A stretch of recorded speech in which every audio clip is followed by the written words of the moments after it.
Hello everyone student, welcome to my channel only for education. तो आज हम लोग पढ़ेंगे मोस्ट इंपॉर्टेंट मैथमेटिक्स के क्वेश्चन जो आपके इंटरमीडिएट एग्जाम के लिए जो 2025 में आप एग्ज़ाम देने जा रहे हैं। ये काफ़ी इंपॉर्टेंट होंगे जो आपके एग्ज़ाम के लिए काफ़ी हेल्पफुल सिद्ध होंगे। अगर आप चाहते हैं कि ऐसे ही वीडियो आपको मिले तो आप हमें इस कमेंट सेक्शन में बता सकते हैं ताकि हम आपके लिए अच्छे से अच्छे वीडियो ला सकें जिसमें आपको हर सब्जेक्ट का, चाहे वह फिजिक्स हो, केमिस्ट्री हो, बायोलॉजी हो, मैथमेटिक्स हो, हर सब्जेक्ट आपको ले ला सकें जो आपके 2025 के लिए आपकी काफ़ी हेल्पफुल होंगे। तो स्टूडेंट, ऐसे ही वीडियो देखने के लिए आप हमें कमेंट सेक्शन में आप लिख सकते हैं। अगर ये वीडियो पसंद आए तो वीडियो को लाइक कीजिएगा तथा अपने दोस्तों के पास शेयर कीजिएगा। तो चलिए हम लोग चलते हैं क्वेश्चन की तरफ। क्वेश्चन नंबर इसमें आपको 31 से लेकर 60 तक होगा। यह सेट नंबर आपका 2 होगा क्योंकि सेट नंबर 1 हमने पढ़ाया है जिसमें 1 से लेकर 30 तक क्वेश्चन है जो काफ़ी इंपॉर्टेंट क्वेश्चन है। क्वेश्चन नंबर 31 का रहा है कि प्रथम 6 धनात्मक पूर्णांकों को लेते हुए असमान अवयव रखने वाले कितने भिन्न भिन्न अवयव बनाए जा सकते हैं। देखिए, ये अवयव का रहा है, ये थोड़ा हिंदी में उच्चारण करना थोड़ा सा कठिन होता है क्योंकि यह मैट्रिक्स का क्वेश्चन है। मैट्रिक्स को इंग्लिश में अवयव बोला जाता है, ठीक है ना। ऑप्शन ए में दिया हुआ 1880, ऑप्शन बी दिया हुआ 1440, ऑप्शन सी दिया हुआ 720, ऑप्शन डी दिया हुआ आपको 360। तो क्वेश्चन नंबर 31 का जो राइट आंसर होगा स्टूडेंट वो क्या होगा, आपको ऑप्शन नंबर ए हो जाएगा 1880 होगा। कितना होगा? 1880 होगा। चलिए नेक्स्ट क्वेश्चन देखते हैं। क्वेश्चन आपका 32 होगा। क्वेश्चन नंबर 32 में कह रहा है कि यदि ax 3 गुना 3 का व्युत्क्रमणीय अवयव है तो क्या बोलते हैं, कह रहा है कि ADJ ये क्या होगा, मतलब कि कह रहा है कि डिटर्मिनेंट्स इसको पूछ रहा है, ठीक है ना। तो ऑप्शन ए में दिया हुआ 3 डिटर्मिनेंट्स ए, ऑप्शन बी में दिया हुआ डिटर्मिनेंट ए, ऑप्शन सी में दिया डिटर्मिनेंट के पावर 2 और ऑप्शन डी में दिया हुआ डिटर्मिनेंट के पावर 3 दिया हुआ है, ठीक है ना। एडजॉइंट होता है कि एडजॉइंट ए पूछा है, मतलब कि डिटर्मिनेंट पूछा रहा है, ठीक है ना। तो 3/3 को पूछा है तो इसका राइट आंसर क्या हो जाएगा? 32 का जो राइट आंसर होगा वो आपको ऑप्शन नंबर सी हो जाएगा। क्या होगा? ऑप्शन नंबर सी हो जाएगा, यानी डिटर्मिनेंट के पावर 2 होगा। चलिए नेक्स्ट क्वेश्चन देखते हैं। क्वेश्चन आपका 33 होगा। जो इस सेट का ये दूसरा सेट है क्योंकि 1 से लेकर 30 तक हम लोगों ने पीछे पढ़ लिया है। तो नेक्स्ट क्वेश्चन देखते हैं। क्वेश्चन आपका 33 का रहा है कि यदि y बराबर log sin x स्क्वायर तो x बराबर क्या होगा? √π/2 पर dy/dx बराबर क्या होगा? देखिए, कह रहे क्वेश्चन नंबर 33 का रहा है, ध्यान से पढ़िएगा। यदि y बराबर log sin x स्क्वायर तो x बराबर क्या? √π/2 पर dy/dx बराबर क्या होगा? मीन्स दैट कि ये आपको डिफरेंशिएशन करना है जिसको हम लोग शॉर्टकट डीसी बोलते हैं, ठीक है ना।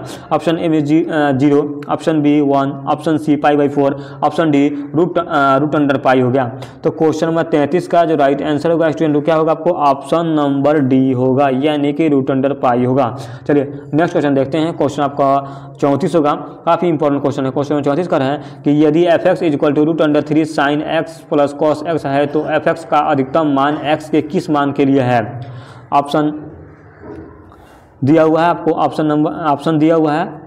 ऑप्शन ए में दिया हुआ π/6, ऑप्शन बी हो गया π/2, ऑप्शन सी हो गया π/3, ऑप्शन डी हो गया आपको π/3।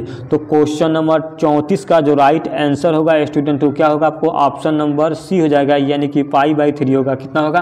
π/3 होगा। चलिए नेक्स्ट क्वेश्चन देखते हैं। क्वेश्चन आपका 35 यानी कि 35 नंबर क्वेश्चन होगा। क्वेश्चन नंबर 35 भी आपका अवकलन समीकरण से रिलेटेड क्वेश्चन है। क्वेश्चन 35 का है कि अवकल समीकरण dy/dx के square 2 - x dy/dx plus y का y बराबर 0 का एक हल है। क्वेश्चन 35 का जो राइट आंसर होगा क्या हो जाएगा? आपको ऑप्शन नंबर सी हो जाएगा। ऑप्शन नंबर सी हो जाएगा, यानी कि y बराबर 2x - 4 हो जाएगा। देखिए, इसको समीकरण को हल करना और इसको हल करके इसका मान आपको बताना है, ठीक है। नेक्स्ट क्वेश्चन देखते हैं। क्वेश्चन आपका 36 होगा। देखिए, ये वेक्टर से क्वेश्चन आ गया। वेक्टर में इसमें i cap, j cap, i j k, i cap, j cap, k cap पता है ना, उसी का क्वेश्चन दिया हुआ है। कह रहा है कि यदि वेक्टर a बराबर 2 cap i - 5 cap j plus cap k और वेक्टर b बराबर cap i plus 2 cap j minus cap k तो क्या होगा? ऑप्शन ए में दिया हुआ vector a dot vector b बराबर 0, बी में दिया हुआ है vector a dot vector b not is equal to 0, option C हुआ vector a dot vector b is equal to -9, option D में दिया हुआ vector A perpendicular option B. तो देखिए, इसको आपको सॉल्व करना है, ठीक है ना। अगर आपको सॉल्व करने के बाद क्या बोलता है, ये डॉट वेक्टर वाला है, ठीक है, क्रॉस वेक्टर नहीं है। Vector A dot vector B का मान आपको निकालना है। आपको जो आंसर आएगा एकदम वो आंसर डायरेक्टली सही हो जाएगा, ठीक है ना। इस चीज़ को ध्यान रखिए। इसको करना क्या है, तो डॉट वेक्टर वाला निकालना है और उसको 36 नंबर का जो राइट आंसर हो जाएगा आपको ऑप्शन नंबर सी हो जाएगा। क्या होगा, ऑप्शन नंबर सी हो जाएगा। Vector A dot vector B equal to -9 होगा, ठीक है ना। सॉल्व करने पर इसका आंसर यही आ रहा है। चलिए नेक्स्ट क्वेश्चन देखते हैं। क्वेश्चन आपका 37 होगा। क्वेश्चन 37 का रहा है कि यदि किसी समतल का समीकरण 2x + 5y - 6z + 3 = 0 है तो इस समतल के समानांतर किसी समतल का समीकरण है, ठीक है ना। ऑप्शन ए में दिया 3x + 5y - 6z + 3 = 0। Option B दिया हुआ है आपको, ऑप्शन बी में क्या दिया हुआ है कि 2x - 5y - 6z + 3 = 0। Option C में दिया हुआ है 2x + 5y - 6z + k = 0। Option D दिया है इनमें से कोई नहीं। तो क्वेश्चन में 37 का जो राइट आंसर होगा स्टूडेंट वो आपको ऑप्शन नंबर सी हो जाएगा। क्या होगा, ऑप्शन नंबर सी 2x + 5y - 6z + k = 0 होगा। चलिए नेक्स्ट क्वेश्चन देखते हैं। क्वेश्चन आपका 38 हो जाएगा, 38 यानी 38 में क्वेश्चन कर रहा है कि 38 में क्वेश्चन कर रहा है कि इंटीग्रेशन क्वेश्चन है कि -π/2 से π/2 के बीच में sin के पावर 9x dx का इंटीग्रेशन निकालना है, ठीक है ना। ऑप्शन ए में दिया -1, option B 0, option C 1, option D इनमें से कोई नहीं है। तो क्वेश्चन नंबर 38 का जो राइट आंसर होगा आपको ऑप्शन नंबर क्या हो जाएगा, ऑप्शन नंबर बी यानी 0 हो जाएगा। तो नेक्स्ट क्वेश्चन देखते हैं। क्वेश्चन आपका 39 हो जाएगा। 39 में क्वेश्चन कर रहा है कि यदि vector A + vector B = 0, vector A dot vector B = 0 तो निम्न में से कौन सत्य है। देखिए ये क्रॉस वेक्टर और डॉट वेक्टर के बीच में एक कौन सा सत्य है, ये आपसे क्वेश्चन पूछा जा रहा है। चलिए 39 नंबर क्वेश्चन का जो राइट आंसर स्टूडेंट क्या हो जाएगा, वो आपको ऑप्शन नंबर डी हो जाएगा। इसका राइट आंसर हो जाएगा आपको ऑप्शन नंबर डी यानी कि वेक्टर ए = 0 वेक्टर बी = 0 हो जाएगा, ठीक है। तो नेक्स्ट क्वेश्चन देखते हैं। क्वेश्चन आपको 40 यानी कि 40 नंबर क्वेश्चन होगा। क्वेश्चन में 40 का रहा है, फिर इंटीग्रेशन दे दिया 1 से लेकर √3 के बीच में इसको इंटीग्रेट करना है, मीन्स दैट कि निकालना है, ठीक है। ऑप्शन दिया हुआ है कि 1/1 + x² dx का मान निकालना, dx निकालना है। तो क्या होगा आपको, ऑप्शन ए में x π/3, ऑप्शन बी हो गया π/4, option C π/6, option D π/12, means that π/12 होगा। तो 40 नंबर का जो राइट आंसर हो जाएगा क्या, 40 नंबर का राइट आंसर क्या होगा, ऑप्शन नंबर डी हो जाएगा π/12 हो जाएगा, मीन्स दैट कि π/12 हो जाएगा। तो नेक्स्ट क्वेश्चन देखते हैं। क्वेश्चन आपका 41 यानी 41 होगा। अगर वीडियो पसंद आए तो वीडियो को लाइक कर दीजिएगा तथा अपने दोस्तों को पास शेयर कीजिएगा। ये वीडियो अगर आपको कैसी लग रही है इसे आप कमेंट सेक्शन में बताएंगे। ऐसा ही वीडियो हम आपके लिए लेके आएंगे जो काफ़ी इंपॉर्टेंट होंगे आपके एग्जाम के दृष्टिकोण से, ठीक है। चलिए क्वेश्चन नंबर आपका 41 का रहा है कि 2 - 3 j + 6 k पर I + 3 j + k का प्रक्षेप बराबर होगा। देखिए प्रक्षेप कर रहा है कि प्रक्षेप बराबर है। अब इसको बताना है कि कौन सा प्रक्षेप किसके सापेक्ष कर रहा है और किस प्रक्षेप कर रहा है। ऑप्शन ए में दिया आपका 1/7, ऑप्शन बी में -1/7, ऑप्शन सी में 7, ऑप्शन डी में हो गया कि -7। तो क्वेश्चन नंबर 41 यानी कि 41 का जो राइट आंसर हो जाएगा आपको ऑप्शन नंबर बी हो जाएगा, यानी कि -1/7। जब इसको निकालेंगे इस राइट आंसर आएगा 1/-1/7 आएगा। चलिए नेक्स्ट क्वेश्चन देखते हैं। क्वेश्चन आपका 42 हो जाएगा। देखिए ये जितना क्वेश्चन है आपको वेक्टर 3D प्रोबेबिलिटी जो क्वेश्चन होता है ना वहाँ से क्वेश्चन, यानी वेक्टर का क्वेश्चन, ठीक है। वेक्टर में आपको डॉट क्या बोलता है, वेक्टर होता है डॉट वेक्टर और क्रॉस वेक्टर जो होता है ना यहीं से होगा था, यही वाला क्वेश्चन है इसमें का। चलिए क्वेश्चन आपका 42 का है कि vector A cross vector B का होल स्क्वायर यानी कि का होल स्क्वायर क्या होगा। अब इसमें फार्मूला दिया हुआ है आपको vector A square + vector B square minus vector A dot vector B. Option B में दिया vector A square vector B square minus vector A into vector B का होल स्क्वायर। ऑप्शन सी में दिया हुआ vector A dot vector B का vector A square vector B square -2 vector A into vector B.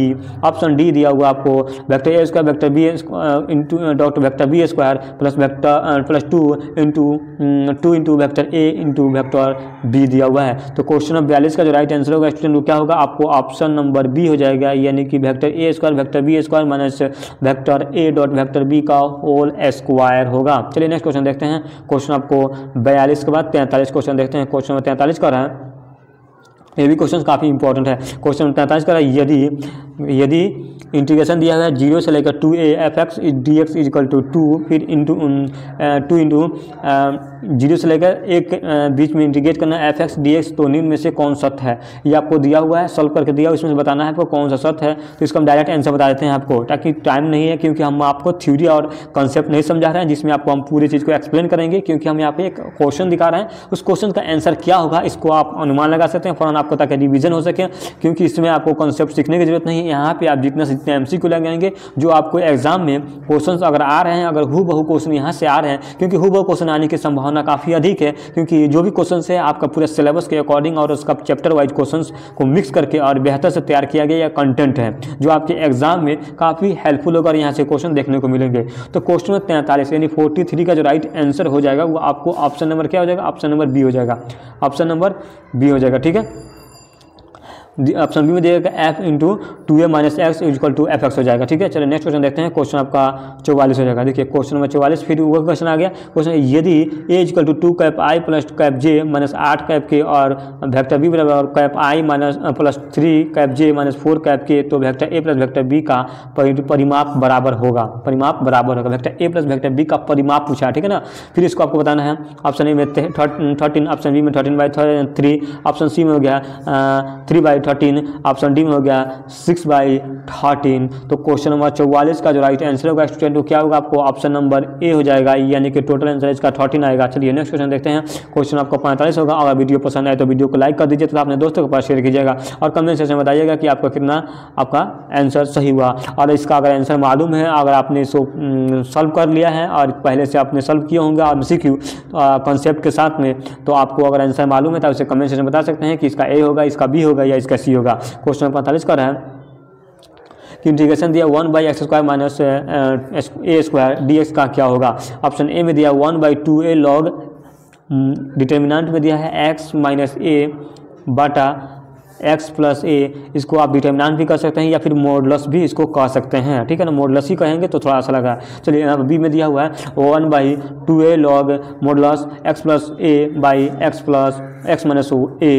ठीक है, modulus में दिया हुआ है। ऑप्शन सी में दिया हुआ आपका log x plus root under x square plus x square minus a square.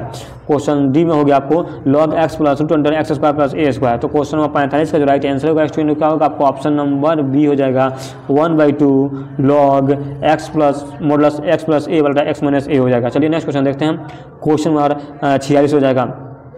और 46 नंबर क्वेश्चन में देखिए ये क्वेश्चन काफ़ी इंपॉर्टेंट क्वेश्चन, ये क्वेश्चन डायरेक्ट यहाँ से क्वेश्चन आ रहे हैं, आए हैं कितना बार बोर्ड में आए हुए हैं। यदि LMN किसी रेखा का दिक् को ज्या है तो निम्न में से कौन सा सत्य है। देखिए ऑप्शन ए में दिया L plus M plus N बराबर 0 और सॉरी 1। ऑप्शन बी में दिया हुआ है L square plus M square plus N square equal to 1। C में दिया हुआ है root under L square plus M square plus N square equal to 0।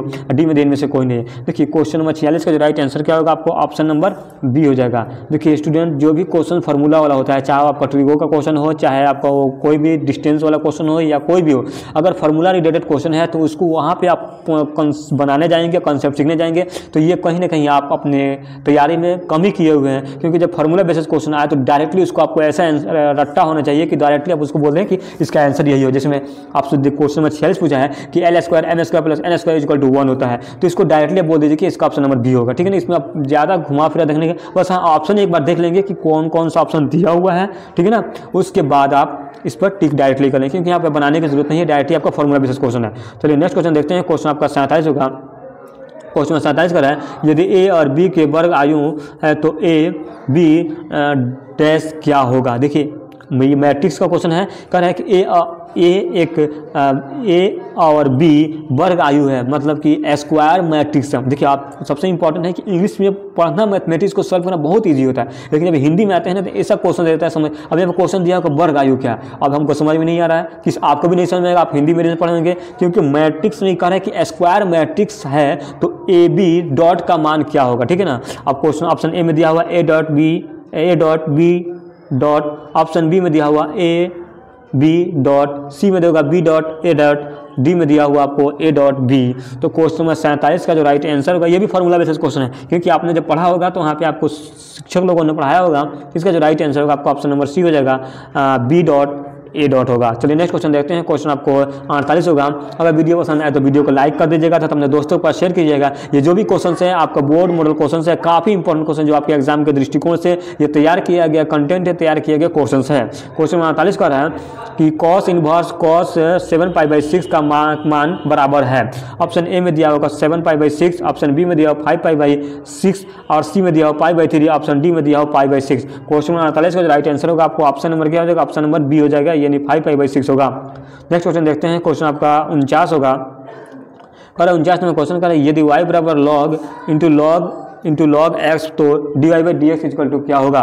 तो ऑप्शन ए में दिया 1/log इंटू log x होगा। ऑप्शन बी में दिया हुआ है कि 1/x log x into log x। Option C में दिया हुआ कि 1/x log x। Option D हो गया, इनमें से कोई नहीं। तो क्वेश्चन 49 का जो राइट आंसर होगा आपका ऑप्शन नंबर क्या हो जाएगा, ऑप्शन नंबर बी हो जाएगा कि बी हो जाएगा 1/x log x into log x हो जाएगा। नेक्स्ट क्वेश्चन देखते हैं, क्वेश्चन आपको 50 होगा। क्वेश्चन 50 कह रहा है कि बिंदु 1 -1 फिर 1 और फिर 1 1 1 को मिलाने वाली रेखा का दिक् को ज्यानिन में से कौन सा है। ऑप्शन ए में दिया हुआ 2 -2 फिर 0। तो इस तरह आपको 4 ऑप्शन दिए हुए हैं। तो क्वेश्चन 50 का जो राइट आंसर होगा आपको ऑप्शन नंबर क्या हो जाएगा, ऑप्शन नंबर सी हो जाएगा, यानी कि 1/√2 -1/√2/0 हो जाएगा, यानी ऑप्शन नंबर सी हो जाएगा। ऑप्शन नंबर क्या हो जाएगा, ऑप्शन नंबर सी हो जाएगा। चलिए नेक्स्ट क्वेश्चन देखते हैं, क्वेश्चन आपको 51 होगा। क्वेश्चन 51 काफी इंपॉर्टेंट क्वेश्चन है। क्वेश्चन 51 का है यदि y बराबर a⁴x तो d2y/dx² क्या होगा। देखिए ये d2y/dx² पूछ रहा है, d2y/dx² यानी d2y/dx² पूछा, तो इसको आपको सॉल्व करना है। तो क्वेश्चन नंबर आपको 51 का, क्वेश्चन नंबर 51 का जो राइट आंसर होगा आपको सामने 4 ऑप्शन दिए हुए हैं, उसका आंसर बताना है। इसका जो राइट आंसर होगा क्या होगा, आपको ऑप्शन नंबर बी हो जाएगा। ऑप्शन नंबर बी हो जाएगा a⁴x log a इनके स्क्वायर हो जाएगा, ठीक है, log a के स्क्वायर हो जाएगा। चलिए नेक्स्ट क्वेश्चन देखते हैं, क्वेश्चन आपको 52 हो जाएगा। क्वेश्चन 52 कर रहा है फलन यानी फंक्शन का क्वेश्चन है, रिलेशन फंक्शन का क्वेश्चन है। क्वेश्चन में f(x) इक्वल टू कर रहा है कि 2 + 4x² + 6 का पावर 4x + 8x का पावर 6 के लेनिन में से कौन सा सत्य है। ऑप्शन ए में दिया है यह केवल एक अधिकतम मान, केवल एक न्यूनतम मान। ऑप्शन सी में दिया न अधिकतम न न्यूनतम, डी हो, इनमें से कोई नहीं है। तो क्वेश्चन नंबर 52 का जो राइट आंसर हो जाएगा क्या होगा, ऑप्शन नंबर बी हो जाएगा। ऑप्शन नंबर बी न केवल एक न्यूनतम मान होगा। चलिए नेक्स्ट क्वेश्चन देखते हैं, क्वेश्चन आपका 53 दिया हुआ। क्वेश्चन नंबर 53 भी क्वेश्चन आपका डिटरमिनेंट से क्वेश्चन है, कह रहा है कि 1x² 1 y 1 z का मान कितना होगा। क्वेश्चन 53 का आप इसको सॉल्व करेंगे तो इसका आपको मान मालूम होगा कि इसका आंसर कितना होगा, ऑप्शन नंबर बी हो जाएगा। ऑप्शन नंबर बी हो जाएगा कि यानी x - y z - x होगा। Option number B x - y z into फिर z - x हो जाएगा। चलिए नेक्स्ट क्वेश्चन देखते हैं, क्वेश्चन आपको 54 हो जाएगा। अगर वीडियो पसंद है तो वीडियो को लाइक कर दीजिए, तो अपने दोस्तों के पास शेयर कीजिएगा। स्टूडेंट ऐसा ही वीडियो अगर आपको चाहिए तो आप हमें कमेंट सेक्शन में बताइए, ताकि फिर हम आपके लिए इससे भी बेहतर कंटेंट लाएं जो आपके एग्जाम के लिए, आपके रिवीजन के पर्पज से काफ़ी इंपॉर्टेंट हो। आपको एग्जाम में क्वेश्चन यहाँ से देखने को मिलेंगे, काफ़ी अधिक क्वेश्चन देखने को मिलेंगे। चलिए नेक्स्ट क्वेश्चन देखते हैं, क्वेश्चन 54 का है कि अवकल समीकरण d2y dx² बराबर क्या होता है, √1 + dy/dx² कोई कोटि निम्न में से कौन सी है। देखिए अब आ जाएगा भुज कोटि, जिसको x अक्ष को भुज या y अक्ष को क्या कहते हैं, कोटि कहते हैं। देखिए ये सब ध्यान रखने वाला क्वेश्चन है कि भुज कोटि अगर क्वेश्चन आपसे आ रहा है, अगर ये छूट रहा है तो इसका मतलब है कि आपका कंसेप्ट क्लियर नहीं है। ऑप्शन ए में दिया 1, ऑप्शन बी में हो गया 2, ऑप्शन सी में 3, ऑप्शन डी इनमें से कोई नहीं। तो क्वेश्चन नंबर 54 का राइट आंसर क्या होगा, आपको पता है कि ऑप्शन नंबर बी हो जाएगा। कितना होगा, 2 होगा। देखिए आप क्वेश्चन बता रहे हैं कैसे, कह रहा है कि इसका कोटि यानी कि जितना का पावर होगा, यानी कि इसका पावर, जिस भी समीकरण का पावर जितना होगा उसको हम क्या बोलेंगे, कोटि बताएंगे, मतलब पावर हो जाएगा। ठीक है, चलिए नेक्स्ट क्वेश्चन देखते हैं, क्वेश्चन आपका 55 होगा। क्वेश्चन 55 भी काफ़ी इंपॉर्टेंट क्वेश्चन है, हमने इससे पिछले वाला वीडियो में भी बताया था, इससे रिलेटेड क्वेश्चन बताएगा। क्वेश्चन 55 का रहा है कि यदि 55 नंबर क्वेश्चन का रहा है आपको क्या कह रहा है कि y अक्ष के दिक् को निम्न में से कौन है। y अक्ष ध्यान रखिएगा, x y z 3 अक्ष होते हैं, x अक्ष y अक्ष z अक्ष। इसमें y अक्ष के दिक् को पूछा, ऑप्शन ए में दिया है 0 1 0, ऑप्शन बी में दिया है 0 0 1, ऑप्शन सी हो गया 1 0 0, ऑप्शन डी 0 0 0। तो इसका राइट आंसर कौन होगा, मुझे लगता है कि आप लोगों ने इस चीज़ को आंसर बता दिया होगा कि x y z, यानी ऑप्शन नंबर क्वेश्चन 55 का ऑप्शन नंबर क्या होगा, ऑप्शन नंबर ए हो जाएगा। यानी कि क्या होगा, आपको ए हो जाएगा, ऑप्शन नंबर ए होगा। देखिए 0 1 0। अब देखिए इसको क्या करना है, ये तो हो गया आपका आंसर। चलिए नेक्स्ट क्वेश्चन नंबर इसको पहले समझते हैं। कह रहा है आपका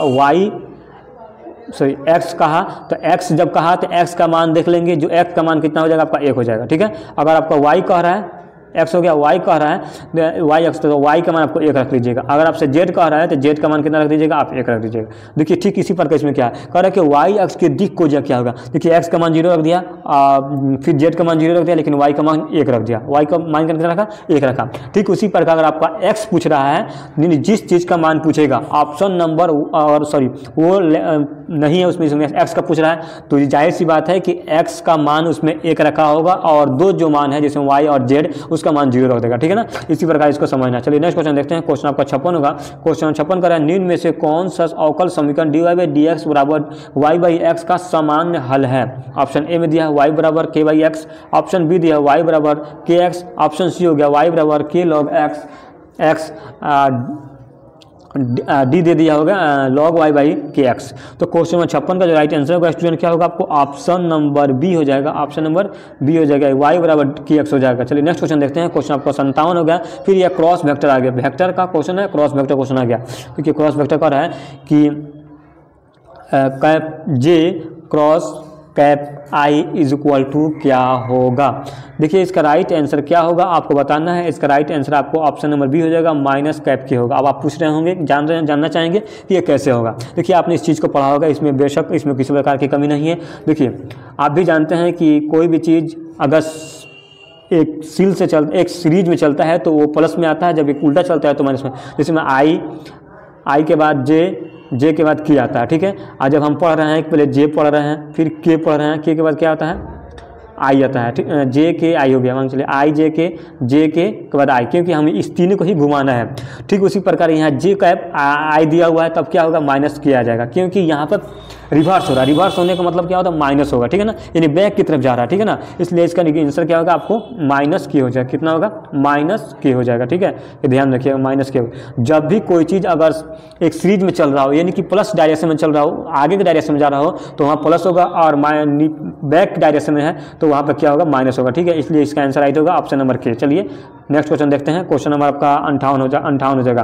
क्वेश्चन 58 का है कि इंटीग्रेशन दिया हुआ है कि क्या बोलते हैं 1/√x√x² का मान निकालना है।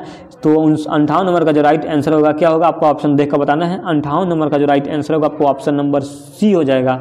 Option number C sec inverse x होगा, सेक इनवर्स एक्स होगा, क्योंकि ये फार्मूला बेसिस क्वेश्चन है। थोड़ा सा क्वेश्चन आपको दिखा रहा है, लेकिन इसमें क्वेश्चन फार्मूला बेसिस है। चलिए नेक्स्ट क्वेश्चन देखते हैं। क्वेश्चन आपका 59 हो जाएगा। देखिए ये भी क्वेश्चन काफ़ी इंपॉर्टेंट है, ऐसे क्वेश्चन कई बार पूछे गए हैं। कह रहा है कि 59 नंबर क्वेश्चन कर रहा है, 59 नंबर क्वेश्चन कर रहा है, यानी कि एक मैट्रिक्स दिया हुआ है, vector A, vector B, vector A, फिर इसका मान आपसे पूछा, vector A, vector B, vector A. इसका राइट आंसर ऑप्शन ए में दिया 0, बी में दिया हुआ है vector A cross vector B, option C में दिया हुआ वेक्टर ए, ऑप्शन डी हो गया फिर vector A dot vector B cross vector ए।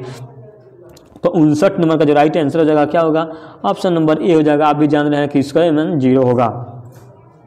चलिए नेक्स्ट क्वेश्चन देखते हैं। क्वेश्चन आपका 60 होगा और इस सेट का अंतिम क्वेश्चन होगा, जो काफ़ी इंपॉर्टेंट होगा आपके इस सेट का जो लास्ट क्वेश्चन भी, ये भी क्वेश्चन काफ़ी इंपॉर्टेंट है। अल्फा बीटा से गुजरने वाली अक्ष पर समान कोण बनाने वाली रेखा का समीकरण क्या हो। देखिए ऑप्शन दिया हुआ है x माइनस अल्फा वाई बराबर वाई माइनस बीटा बराबर जेड माइनस गामा। ठीक है ना, ऑप्शन बी में दिया हुआ है x माइनस 1/अल्फा बराबर वाई माइनस 1/बीटा बराबर जेड माइनस 1/गामा। ऑप्शन सी में दिया हुआ आपका x/अल्फा बराबर y/बीटा बराबर और z/गामा। डी में है इनमें से कोई नहीं। तो क्वेश्चन नंबर 60 का भी आंसर आपके सामने बहुत बेहतर आंसर है, क्वेश्चन है। इसका राइट आंसर क्या हो जाएगा, आपको ऑप्शन नंबर ए हो जाएगा, यानी x माइनस अल्फा बराबर वाई माइनस बीटा बराबर जेड माइनस गामा होगा। क्योंकि आपको पता है कि कोई भी क्वेश्चन जब जिसमें x माइनस अल्फा दिया हुआ है तो क्या हो जाएगा, इसको x बराबर हम करेंगे तो अल्फा हो जाएगा, x बराबर अल्फा। ठीक उसी प्रकार यहाँ पर क्या होता है, y बराबर बीटा हो जाएगा और गामा बराबर कितना होगा, गामा इज इक्वल टू क्या हो जाएगा, सॉरी जेड बराबर आपको जेड बराबर गामा हो जाएगा। क्या है, जेड बराबर गामा हो जाएगा। ठीक है, यानी इसका टोटली कहें तो आपको x बराबर अल्फा, y बराबर आपका बीटा और जेड बराबर आपका क्या हो जाएगा, गामा हो जाएगा। ठीक है, तो ये रहा आपका 60 क्वेश्चन जो काफ़ी इंपॉर्टेंट थे आपके एग्जाम के दृष्टिकोण से। जहाँ तक हो सका मैंने कोशिश किया कि आपकी इस एग्जाम को, इस क्वेश्चंस को भी कुछ का सॉल्व कर सकें, ताकि आपको पता चले कि इसका राइट आंसर कैसे होगा और किस तरह से इसको क्वेश्चन को थोड़ा सॉल्व किया जा सकता है एमसीक्यू को। क्योंकि हम आपको क्योंकि हम इस वीडियो को आपको रिवीजन के पर्पज से ला रहे हैं, ताकि आपके एग्जाम में काफ़ी हेल्पफुल हो सके।